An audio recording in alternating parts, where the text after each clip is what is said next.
Hoje, a maioria de nós vive entre dois extremos: horas de apatia, de cansaço, falta de energia, e por outro lado, horas de agitação, ansiedade e correria. Isso aos poucos vai esgotando a nossa saúde mental, a nossa energia vital e vai roubando a nossa clareza. O Ayurveda explica que esses dois estados fazem parte da natureza da nossa mente, mas que há um terceiro estado possível. Ele é ligado à paz, ao equilíbrio e à lucidez. Nesse vídeo eu vou passar como que a gente pode fazer na prática para amenizar alguns desses impulsos, para ativar outros, de forma que a gente vá progredindo aos poucos, gradualmente, sentindo mais paz e clareza mental, chegando num ponto que a gente vai transcender do nosso bem-estar individual para um sentimento universal, que é aquele que conecta a tudo que existe. Para quem não me conhece, eu sou a Dani Yamashita, sou instrutora de yoga e terapeuta integrativa. E eu já vou pedir para vocês curtirem o vídeo para ajudar o nosso canal. Aquela frase que eu coloquei bem no comecinho do vídeo, eu coloquei aqui de novo na tela, ela explica como o Sattva atua na nossa mente. Ele cria a lucidez por meio da qual a gente percebe a verdade das coisas. Já rajas e tamas, eu já vou explicar para vocês cada um deles, são fatores de desarmonia mental e eles causam a agitação e a ilusão. Como consequência, a imaginação fica deturpada e a percepção equivocada. Nesses dois estados, a gente não consegue ter uma clareza das coisas. E aí a gente acaba vivendo num estado de falta de consciência, num modo automático. No vídeo passado, eu falei sobre cada um desses impulsos e que apesar da gente precisar dessas três energias na nossa vida, a gente tem que colocar Sattva como principal objetivo, porque aí ele vai trazer benefícios tanto para a gente mesmo quanto para os outros. E aí eu vou pedir para vocês darem uma olhada no vídeo passado, que lá eu aprofundo um pouco mais esses conceitos. Vou deixar o link aqui na descrição do vídeo. Mas, para quem está aqui, eu vou fazer uma recapitulação mais breve para dar um contexto, tá? O Ayurveda, que é uma ciência, uma medicina milenar hindu, ela explica tudo isso através das três forças que moldam a mente humana, que são os três gunas. Guna significa qualidade ou impulso, e ele que guia nossos pensamentos e atitudes. O primeiro deles é Sattva, que é o estado de clareza, equilíbrio e evolução. Quando ele predomina, a mente ela busca compreender, perdoar e agir com compaixão. E as decisões que a gente toma quando está nesse estado, elas beneficiam tanto a gente mesmo quanto também o coletivo. É o estado da mente iluminada, que ela vê além do problema e encontra soluções construtivas. O segundo deles é tamas, é o estado de inércia, de escuridão mental. Nesse estado, a pessoa evita mudanças, ela se fecha, ela não busca compreender, e aí ela pode agir até com uma frieza ou com indiferença. É nesse estado que é o estado que mais afasta a gente do crescimento, porque ele deixa a gente preso na estagnação, no egoísmo e no pessimismo. No meio deles, a gente encontra rajas, que é o impulso da ação intensa e do movimento constante. Ele pode gerar resultados rápidos, mas também decisões impulsivas e certa instabilidade. Quem vive dominado por rajas está sempre buscando prazer, poder e status. Só que raramente ela vai encontrar uma paz duradoura. Então, ao nutrir sattva, você aumenta a sua clareza mental, você vive com mais paz e toma decisões que realmente vão construir a vida que você deseja. Todos nós, a gente tem esses três impulsos dentro da gente, mas um deles costuma predominar e é ele que vai guiar as nossas reações. A boa notícia é que com consciência e prática é possível a gente fortalecer sattva, reduzir tamas e equilibrar rajas. Então, eu vou pedir para vocês pararem por um momento, se quiser pausar o vídeo, perguntar para você mesmo. Hoje, qual guna está dominando a minha mente?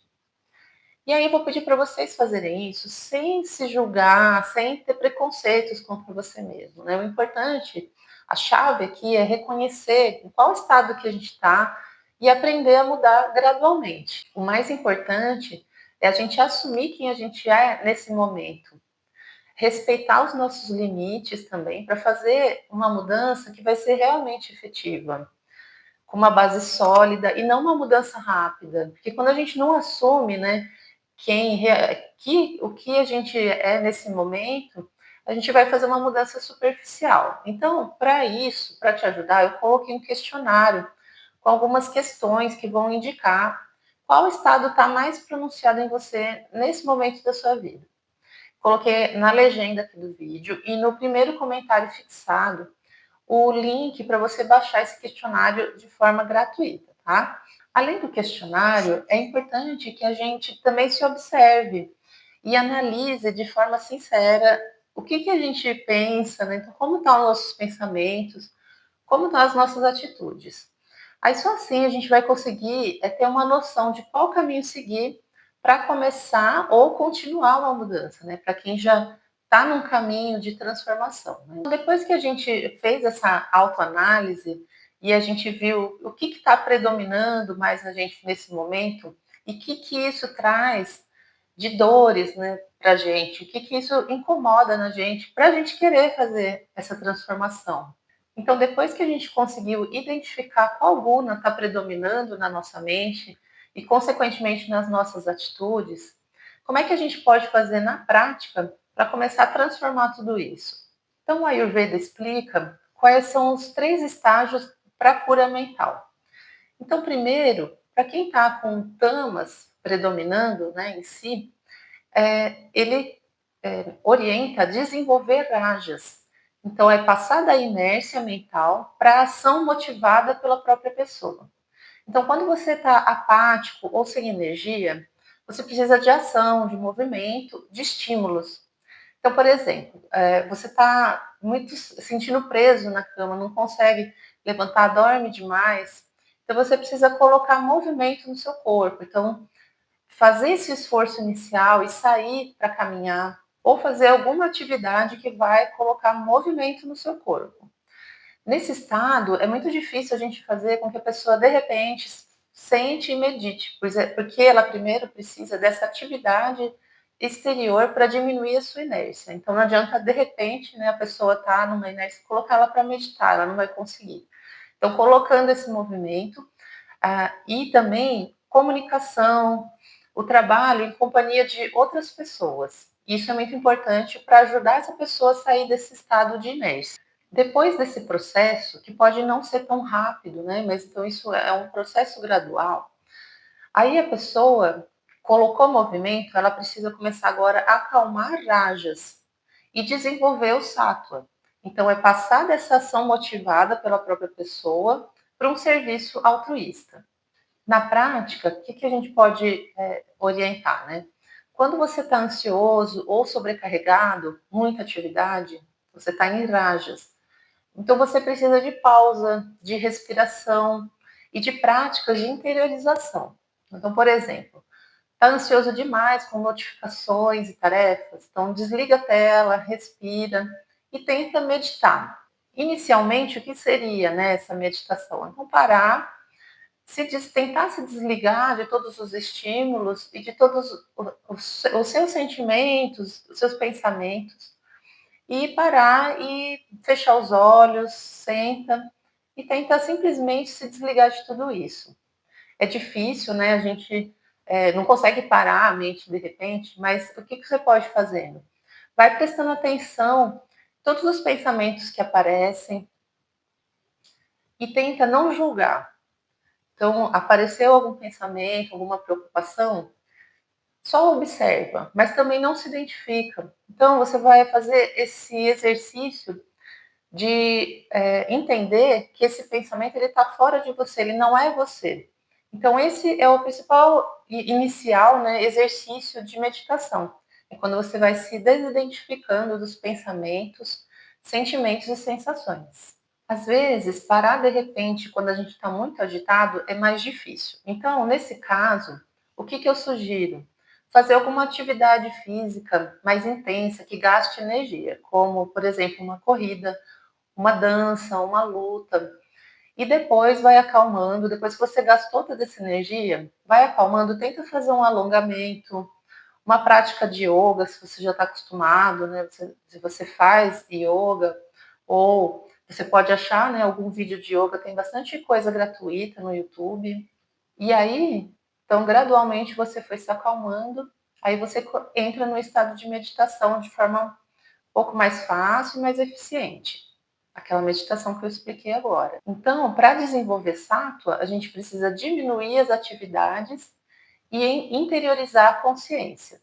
Aí, passando para um terceiro estágio, a gente vai fazer o quê? Aperfeiçoar a sátua. Então, quando você conseguiu atingir, pelo menos parcialmente, né, sátua, a gente passa do serviço altruísta para meditação, que é quando você vai encontrar paz, clareza e propósito.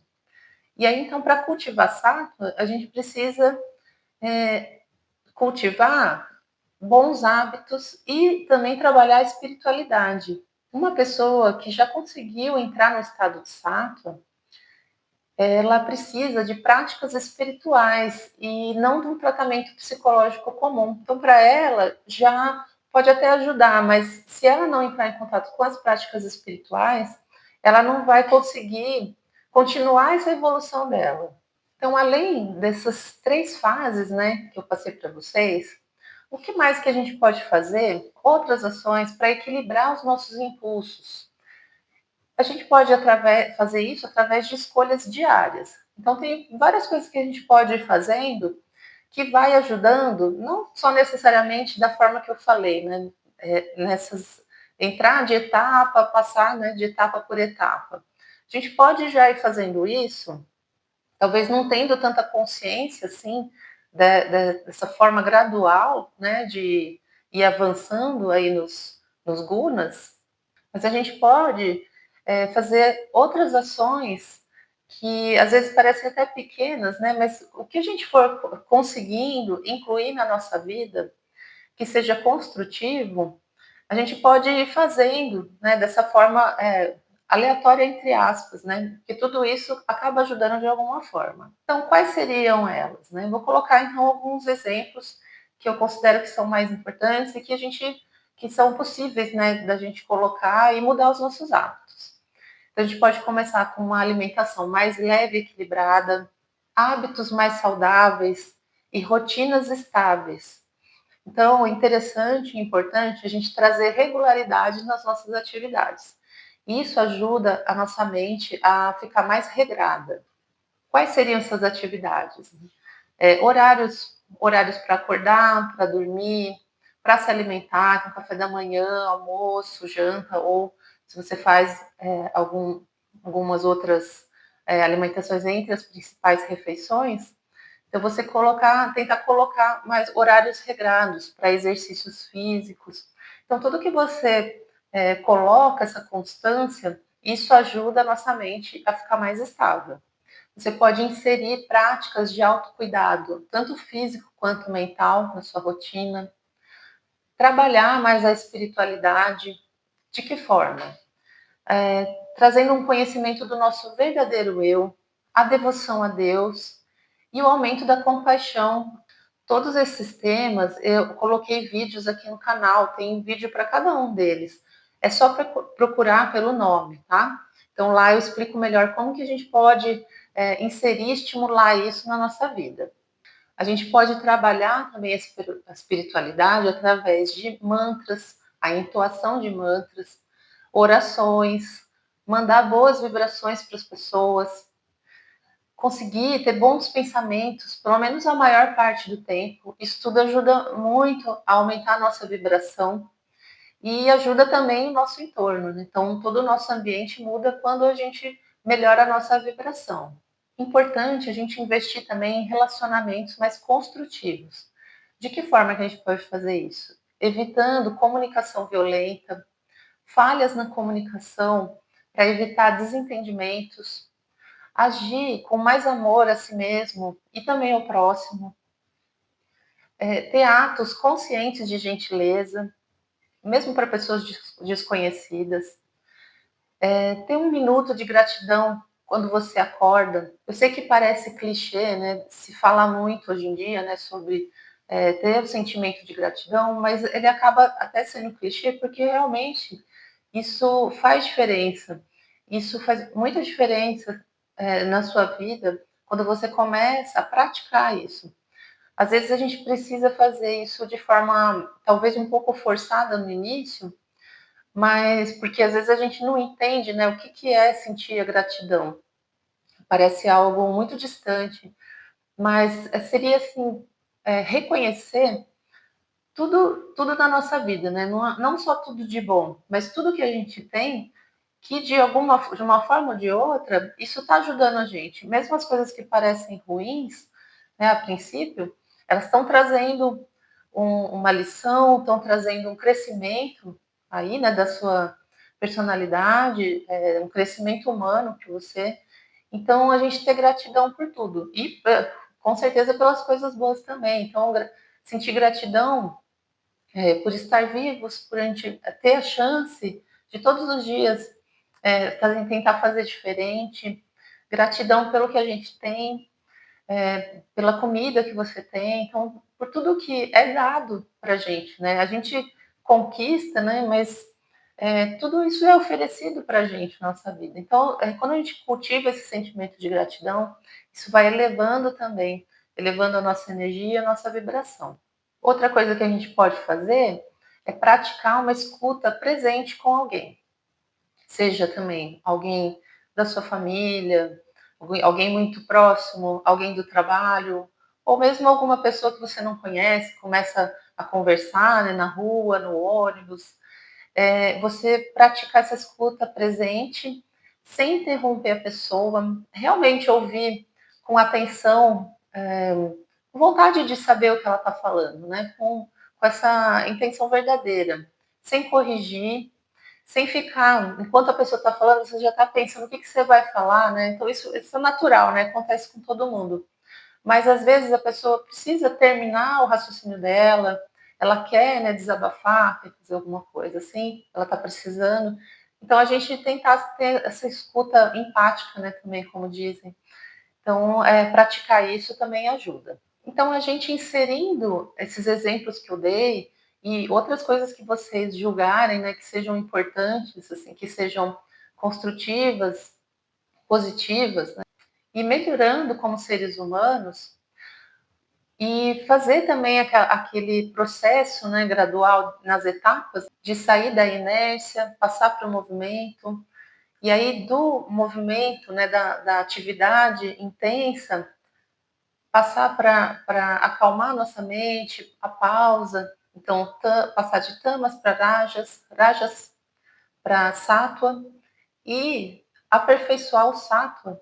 Então, quando a gente faz tudo isso, a gente vai percebendo aos poucos e vai ficando feliz por perceber que a gente consegue melhorar, que é possível, né? Que exige uma força de vontade, né, de cada um. Quando a gente chega nesse ponto, o amor ele deixa de ser um sentimento individual e passa a ser uma força universal que atravessa a gente e que nos conecta a tudo que existe, que é o que a gente chama de amor universal.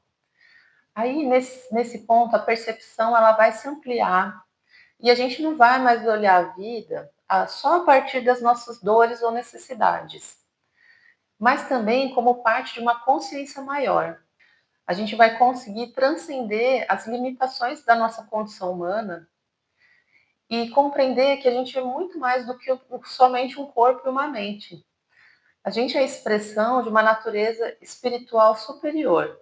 E é quando a gente entende isso, que é nessa expansão, que a gente encontra a verdadeira paz. Não como ausência de dor, porque a gente vai continuar aqui nesse mundo e a gente vai continuar humano, tendo as sensações, sofrendo em alguns momentos. Mas a gente vai ter mais presença de amor, de clareza e de unidade com o todo. Então, relembrando sobre o questionário, que eu vou deixar para vocês aí de forma gratuita, para a gente ver o que está mais pronunciado na gente. Então, é um questionário de autoconhecimento, né. Então para ajudar vocês nesse processo, eu vou deixar então o link na descrição do vídeo e no primeiro comentário fixado. Então curte o vídeo, comenta, compartilha e se inscreva no canal. Obrigada, até o próximo vídeo.